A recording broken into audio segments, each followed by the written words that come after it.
Domestic violence is an issue that affects men and women of all backgrounds. During college, 1 in 4 women will experience some type of domestic violence.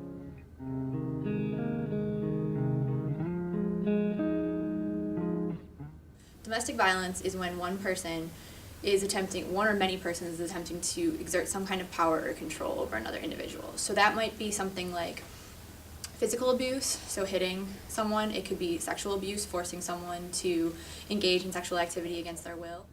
While many girls endure sexual assault, battering, and harassment, violence against women is typically cast a problem facing adults. A lot of times I think we often think of domestic violence as occurring between older adults in a home, hidden behind closed doors. That can happen in dorm rooms, it's a place of residence, but also it just tends to be power and manipulation, power and control, and really so controlling what somebody, a boyfriend or girlfriend, maybe one of them is controlling what the other is doing. So it could be in a relationship, it could be a boyfriend to a girlfriend to a boyfriend, a girlfriend to girlfriend, it could be a spouse to another spouse, it could be a parent to a child, and it could be also someone younger to an elder generation. So it could be grandparent abuse, it could be something like that. So it's anyone, but the whole idea there is power and control. And I think a lot of times we often only think about it as being physical abuse, but it encompasses all of that. There are many types of domestic violence, including but not limited to both physical and mental abuse. However, the main factor of domestic violence is that one person is exerting power over another individual. Abusers come in all sizes and shapes. They are not the stereotypical muscle-bound man portrayed in the media. They are women and men. They are in the classroom, in the next dorm room, or a friend of a friend. I think culturally we're trained or sort of used to the idea that women are most often the victims and that we expect men to perpetrate violence against women.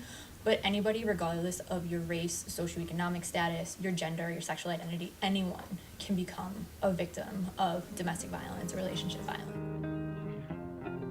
Although there is a much higher number of women reported as having been victims of domestic violence, often many incidents of male victims of domestic violence are not reported, though the number of reported male victims has been increasing. Currently, 2 in every 5 victims of domestic violence are men.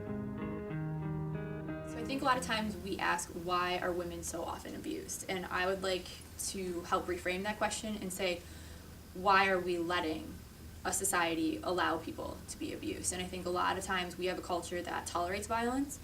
And so with anything, it is never the victim's fault for what happened to them. Many students may not be victims of severe physical abuse, but they may be victims of psychological and emotional abuse. The problem encountered by advocates and educators on campus is that students don't recognize all forms of dating and domestic violence as violence. So definitely one of the major warning signs is change in normal behavior. So the person that you know fairly well, are they doing something different? So is your friend doing something different? Are they not coming out with you like they used to on the weekends? Are they being restricted in what they're allowed to do? That could be an indication that someone is trying to control them. Oftentimes people who are suffering from domestic abuse have been isolated financially, emotionally, physically, like they physically can't go out and see their friends. So that might be a warning sign. Change in normal behavior, so change in diet, change in sleeping, change in hygiene. So maybe they are either being over scrupulous or just really don't look put together anymore. Maybe they're overeating or undereating. Maybe they're oversleeping or undersleeping. But a giant deviance in behavioral patterns that you would be used to or attuned to from a friend might be a really significant warning sign. Some of the warning signs of domestic violence may also include bruises on unusual locations, as well as the attempt to hide these bruises. The victim may also inflict harm on his or herself. Many victims of domestic violence attempt to hide the fact that they are in an unhealthy relationship. If you suspect someone you know to be a victim or perpetrator of domestic violence, there are many places in which you may seek help on campus, nationally, or in the local community. You never have to deal with such a situation alone. You can go and see Anna and Michelle and Thompson in student conduct. The counseling center over in Hazen Hall is another option, talking to a faculty member or a staff member and then helping that person get directed into someplace like the Women's Center and seeing Christy and Rape Crisis Service Counseling, coming to see me in the Center for Select Respect, and then most likely trying to link people up with appropriate medical, mental health, or legal system or conduct system. requirements. If someone confides in you about their domestic relationship, it is important to believe, support, and get them to their resources. College campuses are often well equipped with the tools one needs to fight domestic violence, and it is often just a click away at health center or women's center websites. There are also county websites available for those not on a college campus or looking for outside help. Nearly 1/3 of college students report physically assaulting a dating partner in the previous 12 months.